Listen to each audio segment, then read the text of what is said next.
Cerita diawali di sebuah rumah mewah milik Martin Hatto, di mana saat ini beliau sedang mengobrol dengan Pamela istri keduanya. Namun obrolan mereka terganggu dikarenakan anjing mereka menggonggong memecah kesunyian malam. Sehingga mereka menyuruh pembantu mereka bernama Rosa untuk mendiamkan anjing tersebut. Namun ketika Rosa berjalan keluar rumah untuk mengeluarkan hewan lucu tersebut, saat itulah seorang pembunuh bayaran datang menghabisi seluruh keluarga Martin Hatto.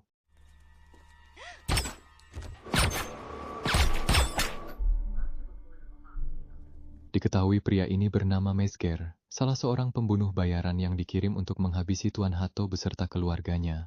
Di mana untuk menghilangkan jejak aksinya, Mesger pun membakar rumah Hatto.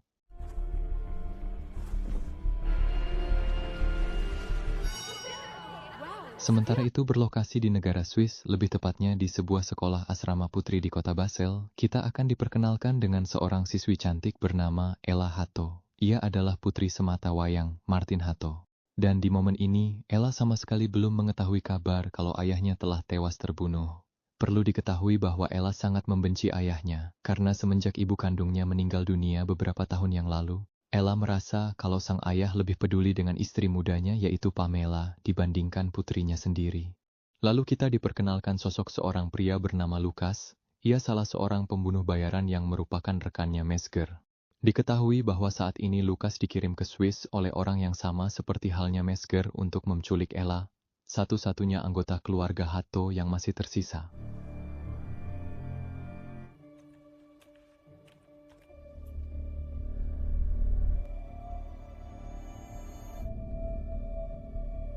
Malam harinya ketika Ella akan pergi ke sebuah pesta, Lukas mengikutinya sampai ke tempat tujuan, yaitu di sebuah klub malam yang berada di pusat kota Basel. Setibanya di sana, Ella pun disambut oleh pacarnya, yaitu seorang pemuda tampan bernama Sergio, dengan Lukas yang diam-diam mengawasi mereka dari jarak yang tak begitu jauh.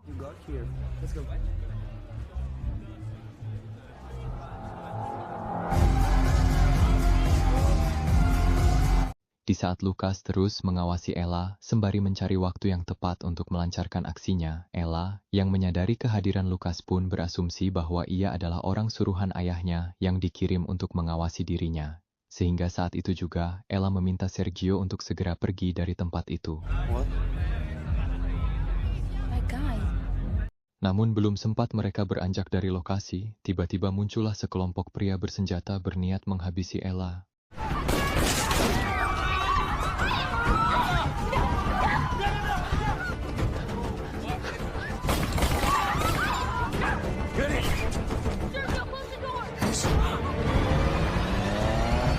Kejar-kejaran itu tanpa terasa memasuki kawasan tebing yang curam. Dan saat itulah Lukas memanfaatkan kemampuan menyetirnya, hingga membuat mobil para pembunuh bayaran itu pun terhempas ke dalam jurang.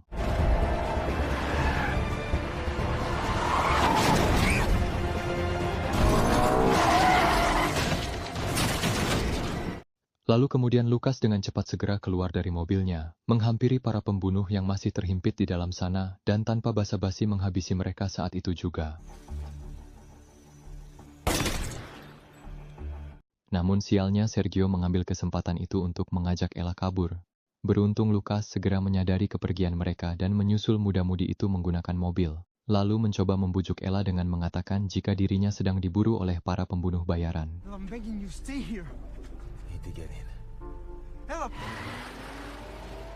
Lukas memutuskan memasuki parkiran sebuah gedung, sembari menyuruh Ella untuk bersembunyi di bawah dashboard mobil, yang bertujuan menghindari kecurigaan para petugas yang kemungkinan mengenali wajah Ella. Dan di saat itulah Ella tanpa sengaja melihat ada banyak alat suntik berserakan di bawah sana. Sehingga diketahuilah sebuah fakta kalau Lukas ini adalah seorang pecandu narkoba. Singkat cerita, tibalah mereka di parkiran, di mana Lukas yang berencana akan membawa Ella keluar dari Swiss menuju Prancis, saat itu juga mengganti mobilnya dengan mobil lain untuk menghindari kecurigaan para petugas yang pastinya berjaga di jalur perbatasan. Setelah memilih mobil yang tepat untuk digunakan, Lukas meminta Ella untuk bersembunyi di bagasi sementara waktu, karena hanya itulah satu-satunya cara agar mereka bisa melewati perbatasan menuju Prancis.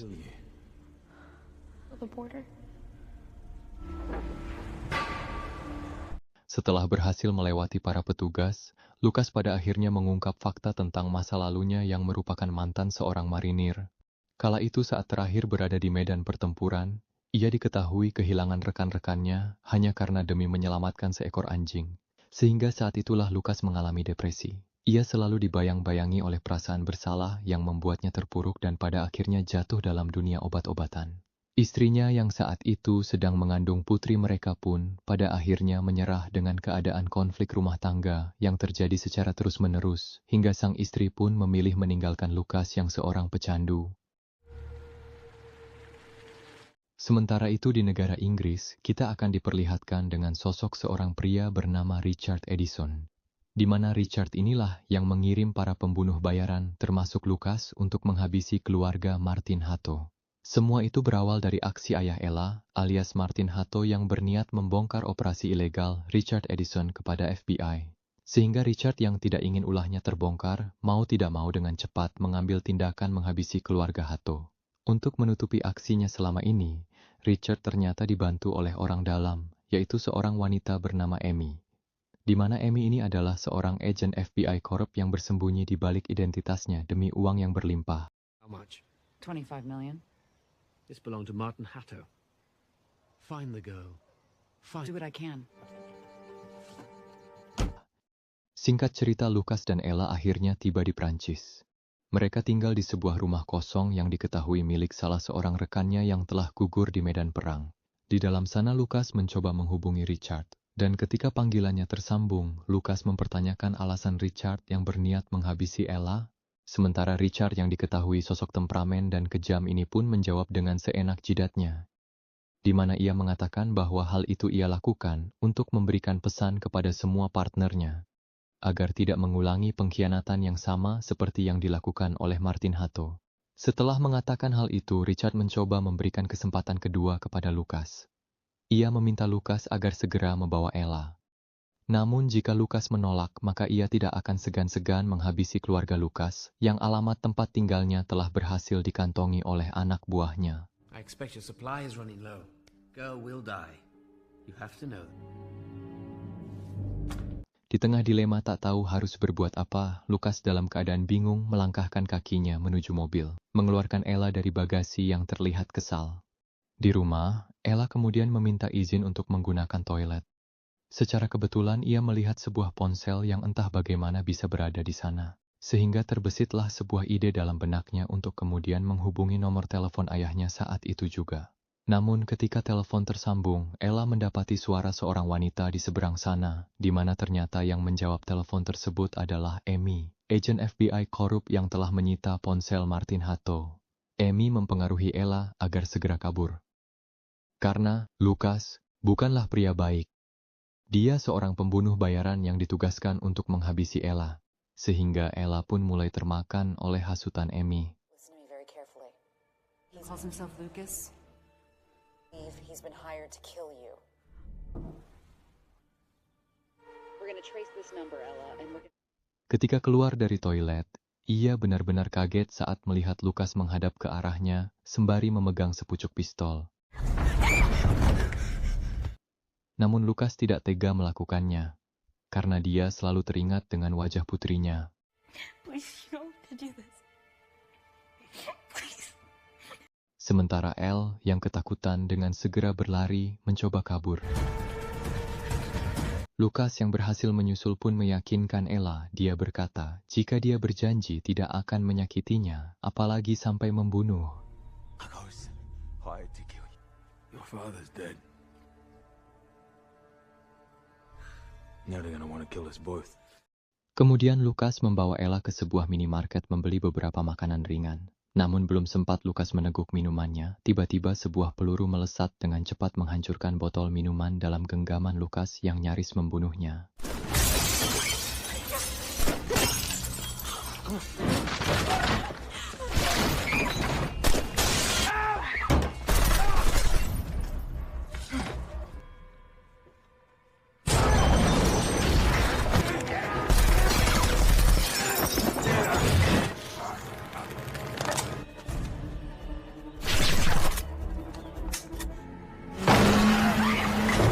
Setelah berhasil menghabisi seluruh pembunuh bayaran suruhan Amy, Lucas dengan segera menyuruh Ella untuk masuk ke dalam mobil untuk menjauh dari kejaran Richard dan antek-anteknya. Di tengah perjalanan Lucas tiba-tiba mengalami kondisi sakau sehingga ia meminta Ella untuk menyetir. Sementara Lucas di belakang sana mengobati luka pada kakinya dan juga melanjutkan kebiasaan buruknya itu. Namun Ella terlihat tidak fokus saat menyetir, matanya sesekali melirik ke arah Lucas yang berada di belakang tanpa menyadari dari arah berlawanan muncul sebuah mobil. Dan kondisi mobil yang sudah tak dapat lagi digunakan membuat Lucas yang kini terluka cukup parah mau tak mau harus melanjutkan perjalanan dengan menaiki kereta api. Lucas mengatakan pada Ella bahwa akan ada seorang wanita yang nanti menemui mereka, di mana wanita itu adalah sahabat lamanya yang nanti akan dimintai tolong oleh Lucas untuk mengobati lukanya. Singkat cerita kini mereka sudah berada di dalam kereta hingga di saat malam tiba dan yang ditunggu-tunggu pun akhirnya datang, dan dia pun segera mengobati luka pada kaki Lucas. Oh, this is Danny. Tak berselang lama, Danny yang sudah selesai mengobati Lucas saat itu juga menghampiri Ella. Awalnya ia terlihat prihatin dengan situasi yang dialami gadis tersebut. Namun entah kenapa Danny tiba-tiba mulai terlihat ketus dan sangat tidak bersahabat. Ia mulai menebar fitnah tentang Lucas, mengatakan kalau Lucas adalah seorang pecandu yang tidak konsisten dengan ucapannya. Pikirannya selalu berubah-ubah. Bahkan bisa saja Ella dihabisi kapanpun ia mau. Oleh karena itu, Danny menyarankan agar sebaiknya Ella pergi selagi ada kesempatan. Bahkan ia memberikan sejumlah uang dan meminta Ella segera turun di stasiun berikutnya. What are you doing with him? Really fucked up. I'm trying to help you. He's a junkie. So if I were you, get off at the next station and I'd run. Setelah berhasil mempengaruhi Ella yang mulai terprovokasi dengan ucapannya, Danny kemudian menghampiri Lucas tepat di saat kereta akan berhenti di sebuah stasiun. Ia lalu mengeluarkan suntikan narkoba untuk Lucas. Awalnya usaha Danny itu terlihat cukup berhasil, di mana Lucas yang sedang sakau, itu pun nyaris terperdaya. Namun Lucas segera sadar bahwa Danny tengah menjebaknya. Do it. Why do you want me to do it so much? What is this? Tell me! Who's out there? Mezger. Excuse me. Hi.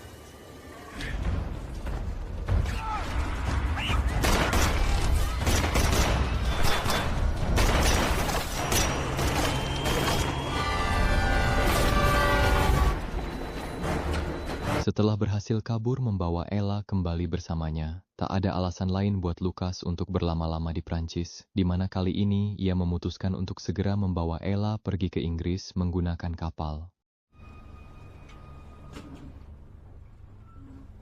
Are you okay? Di dalam kapal Ella memberanikan diri bertanya pada Lucas, mempertanyakan apakah suatu saat nanti Lucas akan tetap menghabisinya, sebagai pertanda bahwa saat ini Ella masih belum sepenuhnya percaya dengan Lucas. Mendengar pertanyaan itu, Lucas pun dengan segera mengeluarkan sepucuk pistol, memberikannya kepada Ella dan mengajari untuk mengoperasikan senjata tersebut. Pull that back. Bullet in the chamber. And point. Shoot. Singkat cerita, tibalah mereka di Inggris. Kali ini Lucas membawa Ella ke sebuah rumah kosong terbengkalai, yang merupakan bekas rumah Lucas saat masih hidup bersama dengan istri. Di saat memasuki ruangan demi ruangan, Ella tertegun tatkala melihat foto-foto keluarga Lucas yang terpajang di dinding. Dan saat itulah Ella menyadari, sekaligus mulai percaya bahwa Lucas adalah sosok seorang ayah yang sedang merindukan putrinya. Ella yang mulai penasaran tentang siapa sebenarnya sosok Richard Edison, ia lalu mencari tahu melalui internet. Hingga akhirnya menemukan bahwa Richard memang berlokasi di negara Inggris. Dan saat itu juga Ella dengan segera menghampiri Lucas yang ternyata sedang dalam keadaan sakau di dalam kamar. Di mana Lucas berusaha melawan kecanduannya, mencoba bertahan demi menjauhkan hidupnya dari barang haram itu. Ella yang ingin membalas dendam kematian ayahnya, terbesitlah sebuah ide konyol dalam benaknya, di mana ia segera pergi tanpa peduli larangan Lucas untuk kemudian menyambangi kantor Richard yang berada di pusat kota. He's trying to kill us both.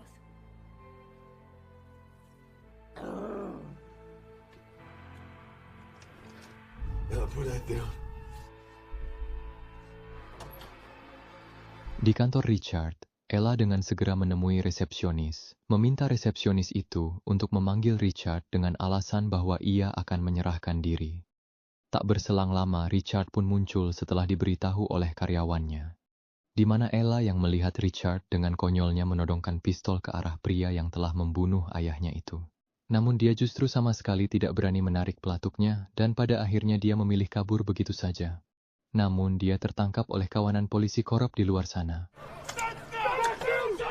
Sementara itu berlokasi di kantor FBI, sang agen korup terlihat sedang menghubungi Richard, di mana ia mengabarkan bahwa uang Martin Hatto ternyata disimpan di bank Swiss atas nama Ella putrinya, yang artinya mereka harus bisa mengambil semua uang tersebut hanya dari persetujuan Ella sebagai pemilik rekening. Richard pun segera menyuruh anak buahnya untuk menjemput Ella yang saat ini sedang berada di kantor polisi. Singkat cerita, malam hari pun tiba, di mana di kantor polisi Amy berhasil mengambil alih tugas polisi dan membawa Ella ikut bersamanya. Ia mengatakan bahwa FBI menugaskannya untuk membawa Ella ke bandara. Di tempat lain, Lucas sudah berhasil melalui masa kritis melawan kecanduannya terhadap narkoba. Ia yang khawatir dengan keselamatan Ella saat itu juga bergerak cepat untuk mencari keberadaan gadis itu. Tapi ia melihat seorang pria berdiri di depan pintu rumahnya yang dipastikan oleh Lucas bahwa pria itu adalah anak buah suruhan Richard.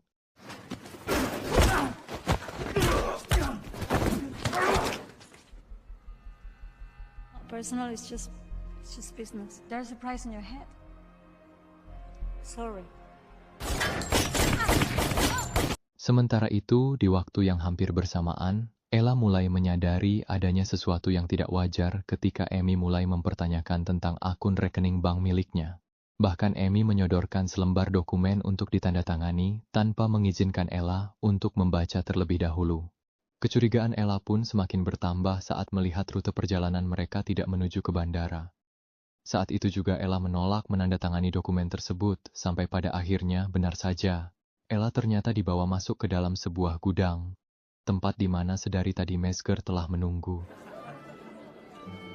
Di malam itu Richard sedang mengadakan sebuah pesta yang dihadiri oleh para pejabat dan orang-orang penting lainnya. Namun tanpa Richard sadari, Lucas ternyata berhasil mendapatkan alamat rumahnya dan masuk di tengah kerumunan pesta setelah menghabisi para penjaga di luar sana. No one's answering at the gate, and Melihat Lucas yang tiba-tiba sudah berada tepat di depan matanya, saat itu juga Richard dengan panik segera masuk ke dalam ruang kerjanya untuk mengambil senjata. Namun belum sempat ia mengoperasikan senjata itu, tiba-tiba Lucas berhasil menyusulnya masuk ke dalam. Because of this girl. Her name was Ella. They have her in the basement. Setelah mengetahui di mana keberadaan Ella, saat itu juga Lucas menggiring Richard menuju ke tempat tersebut. Namun sayangnya belum sempat ia membelenggu tangan Richard, putra semata wayang Richard tiba-tiba muncul melepaskan panah hingga membuat situasi pun menjadi kacau.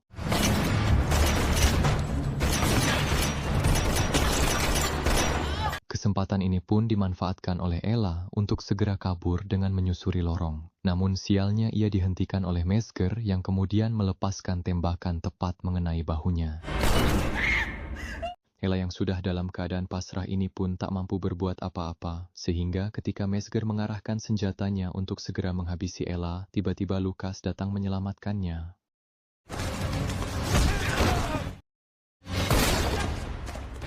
Too many fuck-ups for both of you. Lucas kali ini benar-benar sudah tak mampu berbuat apa-apa, ia bahkan menyadari bahwa hidupnya akan berakhir di sini.